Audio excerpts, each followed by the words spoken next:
The evening sun cast golden light through the tall windows of the palace as Emperor Vex Thar walked through the marble halls.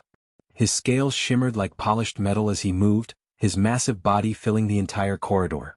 Servants and guards quickly stepped aside, bowing their heads in respect.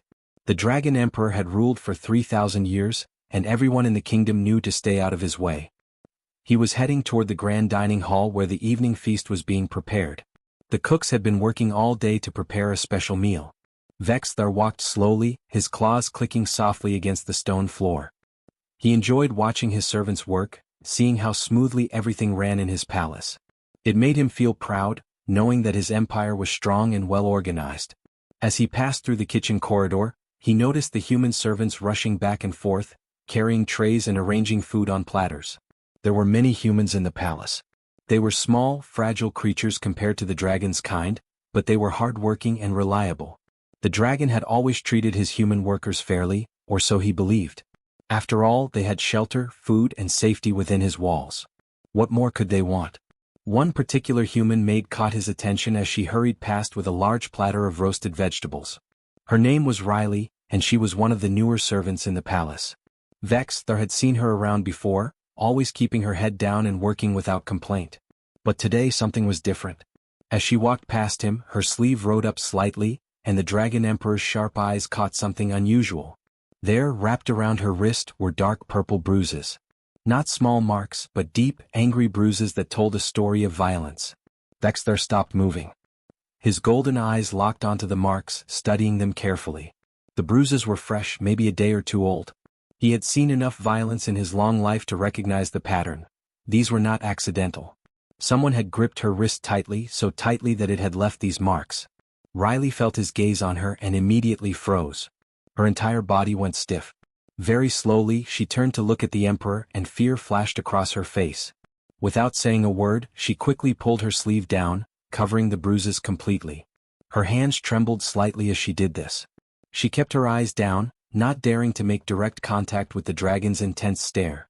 Vex Thar felt something move inside his chest, something he hadn't felt in centuries. It was a strange, uncomfortable feeling. Anger? Concern? Both? The Dragon Emperor had lived for thousands of years and had seen countless horrors across his empire. He had dealt with wars, rebellions, and terrible betrayals. But this simple action, a young human servant trying to hide bruises from him, stirred something deep in his ancient heart. Without a word, the Emperor turned his massive head and looked directly at Riley. She stood frozen, her small frame shaking.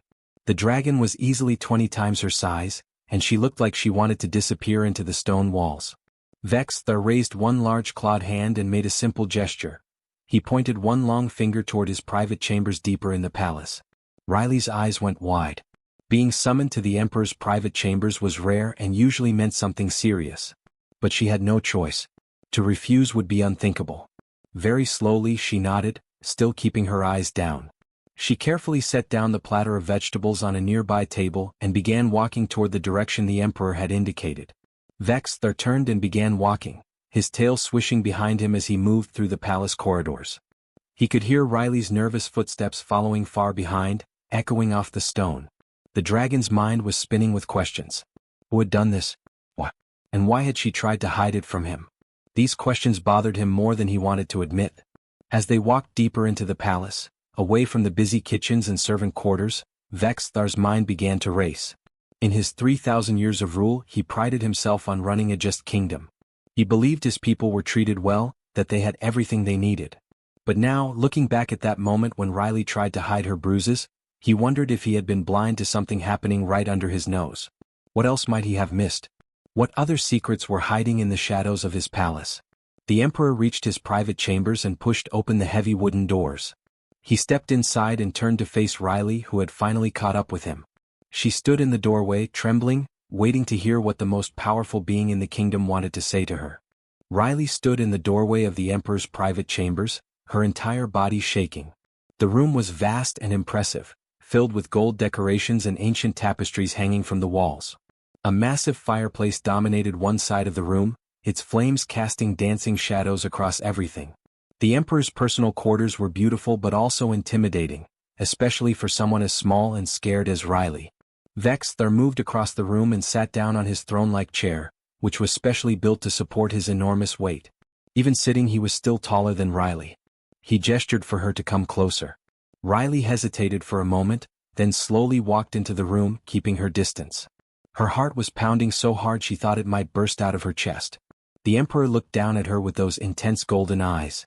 His expression was calm, but there was something serious in his gaze. After a moment of silence, he spoke, and his voice was surprisingly soft and gentle. "Who did this?" he asked simply, nodding toward her wrist where the bruises were hidden beneath her sleeve. Riley didn't answer right away. She looked around the room, then back at the floor, then at the Emperor. Her mind was racing. What should she say? What would happen if she told him the truth? What if he got angry? What if he blamed her for being weak? She had heard stories about how the Emperor could be unpredictable and terrifying when angered. But she had also seen glimpses of fairness in his rule over the years. Several long minutes passed in complete silence. The only sound was the crackling of the fireplace. Riley's hands were clasped together so tightly that her knuckles had turned white. She was wrestling with herself, trying to decide what to do. Part of her wanted to stay silent, to protect herself and her fellow workers. But another part of her, the part that was tired of hiding and living in fear, wanted to speak the truth. Finally, something broke inside her. Perhaps it was the gentleness in the Emperor's voice. Perhaps it was the fact that he had noticed her bruises at all, showing that he cared enough to ask. Whatever it was, Riley's resistance crumbled. Her eyes filled with tears, and her voice came out as a whisper at first, then stronger. "It's the labor overseer," Riley said, her voice shaking. "His name is Derek. He's been hurting us. For years. All of us." Vexthar's expression didn't change, but his eyes seemed to burn brighter. "Show me," he commanded, not unkindly. With trembling hands, Riley rolled up her sleeves. The bruises on her wrists were just the beginning. As she turned around and lifted her shirt slightly, revealing her back, the Emperor saw more marks. There were old bruises that had turned yellow and green, mixed with newer purple ones. Scratches and welts crisscrossed her skin like a map of pain. Vexthar's jaw clenched slightly, the only sign of his growing anger. Riley quickly covered herself again and continued speaking, the words now pouring out like water through a broken dam. She told him everything. She described how Derek would find reasons to punish the human workers. Sometimes for being too slow, sometimes for making small mistakes, sometimes for no real reason at all. She explained how he would call them into his office one by one and hit them with a leather strap or his bare hands.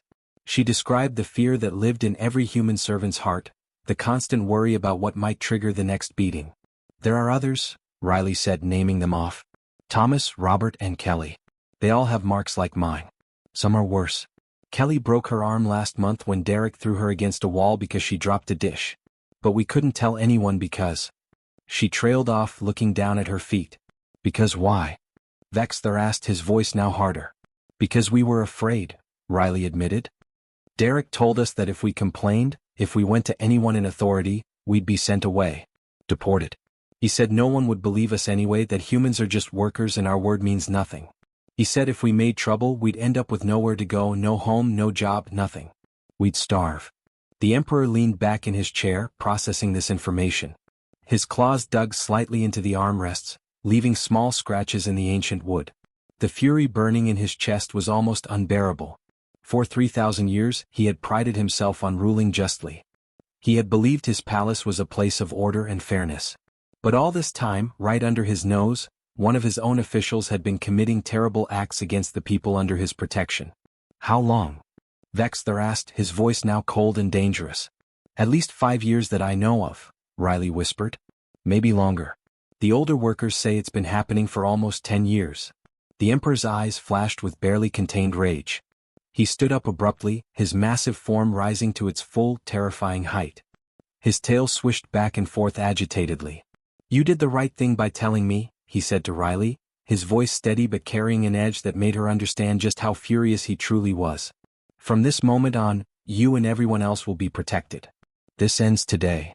After Riley left his chambers, Emperor Vexthar sat alone with his thoughts, burning with a cold, focused rage. He had ruled for 3,000 years and had dealt with traitors, rebels, and corrupt officials before. But this felt different. This was happening to the weakest, most vulnerable people in his kingdom, people who had come to his palace seeking protection and safety. The betrayal cut deep. The Emperor made a decision. He would investigate this himself, personally. No official announcements, no warnings. He needed to see the truth with his own eyes before taking action. That night, after most of the palace had gone to sleep, Vexthar moved through the corridors like a shadow.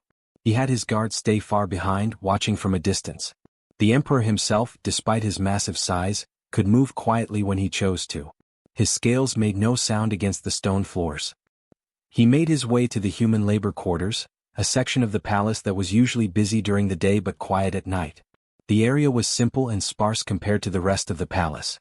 The humans slept in shared rooms with basic beds and few possessions. Vexthar moved through these quarters carefully, observing everything. In the first room he found a human named Thomas lying on a simple bed. Thomas was sleeping restlessly, tossing and turning. When the Emperor carefully pulled back the thin blanket, he saw the truth written across the human's back. Long welts crisscrossed Thomas's skin, some fresh and red, others older and fading to purple. These were not accidental marks. These were deliberate wounds inflicted with intention and force. Vexthar felt his anger rising again, but he pushed it down. He needed clarity right now, not rage. He covered Thomas again and moved to the next room. In another dormitory he found a young woman named Caroline lying in bed, her right arm wrapped in a crude bandage. The wrapping looked hastily done, as if someone had tried to hide the injury rather than properly treat it. When Vexthar carefully examined the arm, he could feel the break beneath the bandage. The bone was not set correctly, which meant it would likely heal wrong, leaving Caroline with permanent damage. The Emperor's eyes burned with fury. This was not the work of an accident. This was deliberate cruelty. Over the next several hours, Vexthar moved through the labor quarters and discovered a pattern of systematic abuse. He found Robert with deep bruises on his ribs. He found Kelly with scars on her shoulders. He found Henry with a black eye that was just beginning to fade. Each human worker bore the marks of violence, and each story was similar. They had all experienced Derek's brutality.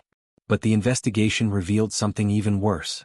When Vexthar questioned the other species who worked in the palace, the Kethnari guards, the alien servants from other planets, the various beings who made up the Empire's workforce, many of them admitted they had witnessed the abuse. Some had even reported it to Derek's superiors, but nothing had been done. Derek had connections in high places. He had friends among the nobility and military officials. People were afraid to challenge him because they feared what might happen to them if they did. One guard, a tall alien being named Zor, finally admitted the full scope of Derek's power. "Everyone knew," Zor said quietly. "We all knew what was happening to the humans. But Derek's family has influence. His cousin serves on the Emperor's council. His uncle is a general. People were terrified that reporting him would destroy their own careers or lives. So we stayed silent. We told ourselves it wasn't our problem." This confession hit Vexthar harder than any physical blow could have. His own officials had known about this abuse and had chosen to stay silent out of fear and self-interest. The corruption ran deeper than just one man. It was systemic. It was a failure of his entire leadership structure. The Emperor discovered that Derek had been working in the palace for nearly 12 years. During that time he had dismissed at least 40 humans, sending them away with false reports of poor performance or dishonesty. Those humans had disappeared from the palace, never heard from again. What had happened to them? Where had they gone? Were they alive? The questions haunted Vexthar. He also uncovered that Derek had falsified records, altered reports, and deliberately hidden complaints from higher authorities. The overseer had created an entire system of deception to protect himself and his abusive behavior. As dawn began to break, Vexthar's investigation was complete. He had seen enough. He understood the scope of the corruption, the depth of the betrayal, and the systematic nature of the abuse. His rage had transformed into something colder and more dangerous, a determination to deliver absolute justice. The Emperor returned to his chambers and made a decision. Today Derek would face consequences. Today the truth would come out. Today the entire system that had allowed this evil to flourish would be exposed and dismantled. Vexthar had ruled his empire with strength and power, but he had failed in his most basic duty, to protect the weak and vulnerable under his care. He would not fail again. By mid-morning, the Emperor had already sent orders summoning his inner council and the Imperial Guard. Something was about to change in the palace forever, and no one yet understood how completely their world was about to be turned upside down. The throne room was packed with people that afternoon. Emperor Vexthar had summoned his inner council, high-ranking military officers, and representatives from every major division of the palace. Hundreds of guards lined the walls, their armor gleaming in the light streaming through the tall windows. No one knew why they had been called here so urgently. Rumors were spreading through the corridors like wildfire. Something serious was happening, but no one knew what. Derek, the labor overseer, walked into the throne room with confidence. He had no idea what was about to happen. In his mind, he was just attending another routine meeting with the Emperor. Perhaps there would be some minor administrative matter to discuss, or maybe the Emperor wanted to praise him for his efficient management of the labor divisions. Derek had always been good at hiding his true nature, at presenting himself as a dedicated, competent official. He had done it for years. Derek approached the throne where Emperor Vex there sat, his massive scaled body commanding absolute attention. The overseer bowed respectfully as protocol demanded. "Your Majesty," Derek said with a smile that he thought was charming. "I am honored to be summoned. How may I serve you?" The throne room fell completely silent. Every person there held their breath, waiting to hear what the Emperor would say. Then Vexthar's voice thundered across the chamber, so loud and powerful that it seemed to shake the very stones of the building. "Abuse of any being under my protection is treason against the Empire itself." Derek's face went completely white. His confident smile vanished instantly. He stumbled backward, his legs suddenly unable to support his weight properly. The color drained from his face so completely that he looked like a ghost. The Emperor rose from his throne, his massive form towering over everyone else in the room. "For nearly 12 years, you have systematically tortured the human workers under your command. You have beaten them, broken their bones, and scarred their bodies. You have dismissed dozens of innocent people to cover your crimes. You have corrupted officials and intimidated witnesses into silence. This is not mere misconduct. This is evil. This is treason." Derek tried to speak, tried to defend himself, but no words came out. He opened his mouth and closed it again, like a fish gasping for air. His hands trembled uncontrollably. Vexthar continued, his voice carrying the weight of absolute authority. "From this moment forward, the Empire will change. We will no longer tolerate the abuse of any being, regardless of their species, their position, or their wealth. No being under my protection will suffer in silence again." The Emperor gestured to his advisors, and one of them stepped forward with a scroll. The Emperor took it and began to read the new laws he had written during the night and early morning. First, Vexthar declared, "I am establishing independent tribunals to investigate all claims of abuse and misconduct. These tribunals will be staffed by representatives from every species in my empire, ensuring that all perspectives are heard and all voices matter. The days of corrupt officials hiding behind their connections are over."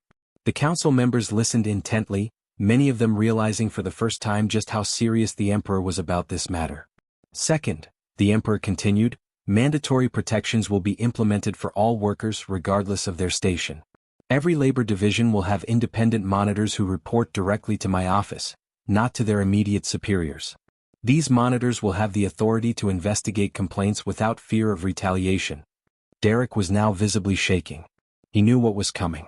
Third, Vexthar said, his voice growing colder, "Immediate investigations will be launched across every labor division in my palace and throughout the Empire. If this corruption exists in my palace, it may exist elsewhere. Every official who has allowed abuse to happen, every person who witnessed cruelty and stayed silent out of fear or self-interest, will face consequences. The age of complicity is finished." The Emperor folded the scroll and looked directly at Derek. "You will be arrested immediately. You will face a full trial before the new tribunal system I have just created. Every victim will have the opportunity to testify against you. Every piece of evidence will be examined. And if you are found guilty, which you will be, you will face the full weight of Imperial justice." Derek opened his mouth to plead, to beg for mercy, but Vexthar raised his massive claw, silencing him instantly. "Take him away," the Emperor commanded. Immediately, a squad of Imperial guards moved forward. They were not rough or cruel, they simply did their duty. They took Derek by the arms and began leading him out of the throne room. As they dragged him away, Derek finally found his voice, screaming and protesting, but it was too late. His world had collapsed in an instant. The Emperor looked out across the throne room at the hundreds of officials and officers gathered there. "Let this be a lesson," he said, his voice steady and serious. "I have ruled this empire for 3,000 years. I have always believed in justice and fairness. But I have been blind.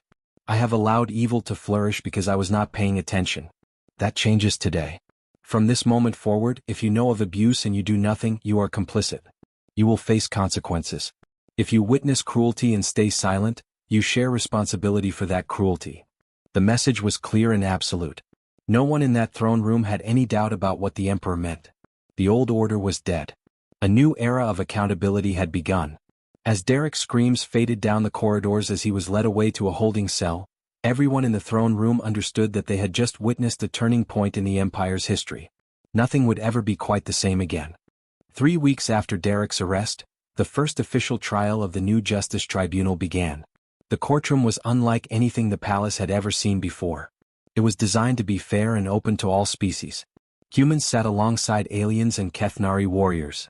The proceedings were recorded and broadcast throughout the Empire so that everyone could witness what happened. Riley stood up first to testify. Her hands were steady now, no longer trembling with fear. She looked directly at Derek, who sat in a secured area of the courtroom, guarded by Imperial soldiers. She began to speak, and her words were clear and powerful. She described every instance of abuse she could remember, every time Derek had hit her, every harsh word he had spoken, every moment of fear she had lived through. "I came to work here hoping for a better life," Riley said, her voice ringing through the courtroom. "Instead, I lived in constant terror. I was afraid to make mistakes because I knew I would be punished. I was afraid to speak up because I was told no one would believe me. I was afraid to leave because I had nowhere else to go. This man took away my sense of safety and my dignity." When Riley finished, Thomas stood up. He removed his shirt to show the scars on his back, marks that would never fully fade. He testified about the day Derek had beaten him so badly that he couldn't work for a week. He talked about hiding his injuries from other workers because he was ashamed and didn't want to burden them with his pain. Kelly testified about her broken arm, which had healed incorrectly and still caused her pain every day. She would never have full use of that arm again. Robert talked about the psychological trauma of living under constant threat. Henry spoke about watching his friends suffer and feeling helpless to do anything about it. One by one, the human workers came forward and shared their stories. Some cried as they spoke. Some were angry. Some were quiet and composed. But all of them were brave. All of them were finally being heard, and that simple act of being listened to seemed to give them strength. The trial lasted for 2 weeks. Evidence was presented. Medical records showed the injuries. Palace records were examined, revealing Derek's systematic dismissal of workers and his falsification of documents. Witnesses from other species testified about what they had seen and why they had stayed silent. Some of these witnesses faced their own consequences for their complicity, but many were given reduced penalties in exchange for their honesty and cooperation. When the verdict came back, it was unanimous. Derek was found guilty of abuse, torture, corruption, and misconduct. He was sentenced to exile from the Empire, stripped of his title and possessions, and banned from ever holding any position of authority again. As Derek was led away to begin his exile, he seemed like a broken man, finally facing the consequences of his actions. But the trial was just the beginning. Emperor Vexthar kept his promise. He established the first cross-species justice council, a governing body unlike anything the Empire had ever seen before. Representatives from every major species were invited to participate. Humans, Kethnari, aliens from distant planets, and beings from across the Empire all had a voice in this new system. Riley was chosen as one of the human representatives on the Justice Council. When the Emperor himself made this announcement, the entire palace erupted in celebration. A human girl who had lived in fear just weeks ago was now being elevated to a position of real power and influence. It sent a powerful message throughout the Empire: humans mattered. Their voices would be heard. The Emperor held a grand ceremony to honor all those who had suffered under Derek's regime. The hall was filled with flowers and candles. Musicians played beautiful, haunting music. One by one, the human workers who had endured the abuse were called forward. Vexthar himself presented each of them with a medal of honor, a recognition that they had survived terrible injustice and had found the courage to speak the truth. When Riley received her medal, the Emperor knelt down so that his massive head was level with hers. "You showed me something I had forgotten," he told her quietly so that only she could hear. "You reminded me that power means nothing if it is not used to protect the weak. Thank you for that lesson." Tears streamed down Riley's face as she accepted the medal. Around her, other humans who had suffered were also receiving their honors. For the first time in their lives, they were being celebrated rather than hidden away. They were being valued rather than dismissed. Word of what had happened in the palace spread quickly throughout the Empire. News traveled faster than any messenger could ride. Stories were told and retold, changing slightly with each telling, but the core message remained the same. The ancient dragon emperor had awakened to his duty. He had discovered that evil was hiding in his own palace, and he had responded with swift, absolute justice. More importantly, humans began to realize something profound. They were no longer invisible. For so long, they had been treated as lesser beings, as background characters in a story written by more powerful species. But now they had a voice in the Empire's government. They had protection under new laws. They had the Emperor's personal attention and respect. Across the Empire, other labor divisions were investigated. More abusers were discovered and brought to justice. The new tribunal system proved effective at uncovering corruption and protecting vulnerable workers. Other species who had suffered in silence began to come forward with their own stories. Slowly but surely, the culture of the entire empire began to change. Vex there spent more time in the throne room listening to complaints and concerns from ordinary citizens. He made regular visits to the labor quarters, not as an inspector looking for problems, but as a leader checking on the welfare of his people. He made it clear through his actions, not just his words, that he cared about justice and fairness for all beings under his rule. Years passed, and the changes became permanent parts of the empire's structure.